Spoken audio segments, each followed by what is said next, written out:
शिवजन्मभूमी जुन्नर येथील सुप्रसिद्ध मिसळ गावरान तडका मिसळ हाऊस आता आपल्या बदलापूरमध्ये आणि या ठिकाणी मिसळवर ऑफर देखील चालू आहेत आणि गावरान अशी स्पेशल मिसळ खायची असेल तर नक्की या ठिकाणी भेट द्या. मी सावत्र असले ना तरी माझ्या मुली आहेत त्या. माझ्या मुली संबंधी भलता सगळं मी तुम्हाला देखील बोलू द्यायची नाही, कळलं? मला सांग. पण आता मी तुला विचारतो आहे त्या दिवशी तो अरविंद बेधडकपणे आपल्या घरात शिरला. बस शिरला तो शिरला त्यात विचकून मला म्हणतो कसा माझं तुमच्या थोरल्या मुलीवर नेत्रावर मनापासून प्रेम. मी त्याला म्हटलं माझ्या हातातलं सोप्याचं सुद्धा तुझ्या टाळक्यावर मनापासून प्रेम. हे बरं केलं. मला पान दिसत की नाही. बघ बघ माझे केस काळे भोर झाले. अगं मित्रा माझ्या चेहऱ्याच्या सगळ्या सगळ्या सगळ्या सुरकुत्या गेल्या. हे बाग माझं की नाही चलो डोकं फिरलं का तुमचं?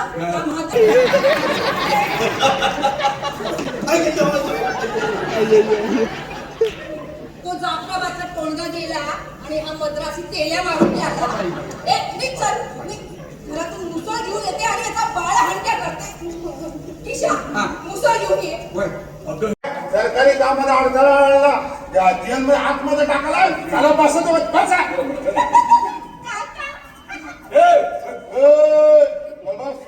तर आता आपण शुभंकर तावडे आणि सुनील तावडे यांचं त्या कॅरेक्टरबद्दल ऐकलं आणि त्यातच नाटकातील म्हणजे हास्य जत्रामुळे तर सर्वजण त्यांना ओळखतात आणि त्यांचे जेवढे त्यातील कॅरेक्टर आहे सगळे ओळखतात.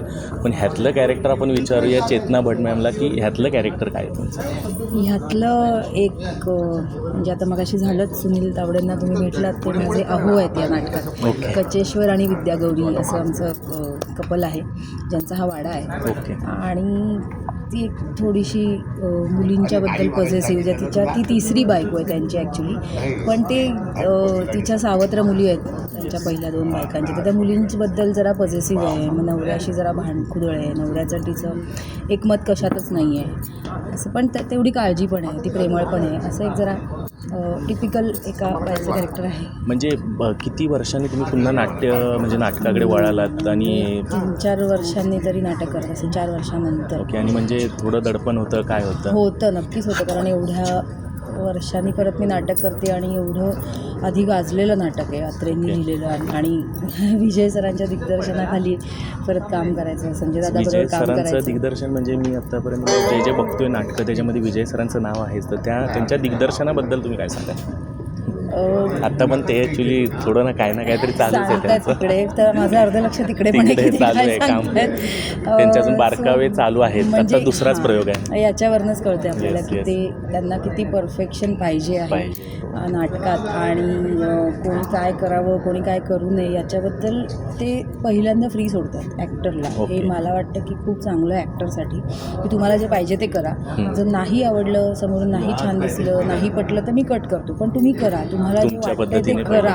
कारण नाहीतर मग आपल्यातलं बाहेर कधी येणार काय. सो मला खूप मज्जा आली या सगळ्या प्रोसेसमध्ये. जसं हास्य जत्रामध्ये पण थोडं म्हणजे स्किट वगैरे असतं पण ते ऑलरेडी प्री प्लॅन असतात आणि आधीपासून आपण त्याची तयारी असतो. तर हे लाईव्ह परफॉर्मन्समध्ये म्हणजे कसं असतं? तेच दडपण असतं मेन नाटकाची आणि मजा पण असते की लाईव्ह प्रेक्षक इथे एवढ्या समोर बसलेले असतात. आणि आता एक प्रयोग झाला पण येतात ते प्रतिक्रिया तुम्हाला दिली असेल तर कशा प्रतिक्रिया आल्या? प्रतिक्रिया खूप छान होत्या सगळ्यांच्या. खूप सगळ्यांना आवडलं. एकदम धमाल विनोदी नाटक आहे. सो खूप मजा आली. येस. आणि एकतर कलाकार भरपूर आहेत. एक आपल्या महाराष्ट्राच्या हास्य जत्रामध्ये स्किटमध्ये पण आपले कलाकार भरपूर असतात. तर म्हणजे इथल्या कलाकारांसोबत तुम्हाला म्हणजे एक बॉन्डिंग होताना किंवा त्यांच्याशी सगळं हे रिहर्सल जेव्हा चालू असेल तर तो प्रवास कसा होता?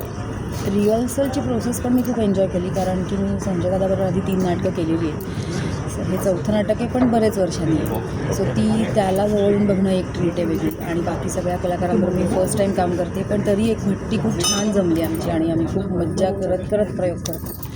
आता नाटकाचं वेळ तर झालेली आहे, आपण इथेच थांबूया आणि फक्त चेतना मॅडमला एवढं सांगेन की तुमचे जे महाराष्ट्राच्या हास्य जत्रेवाले जे फॅन्स असतील त्यांना फक्त तुम्ही सांगा की येऊन तुम्हाला बघा किंवा सगळ्यांनाच बघा. नाटक करते मी स्वतः आणि भ्रमाचा लोक एवढं गाजलेलं नाटक पुन्हा आम्ही करतोय. सो नक्की आहे नाटक बघायला आणि आम्हाला नक्की कळवा कसं वाटलं तुम्हाला. Yes, thank you ma'am.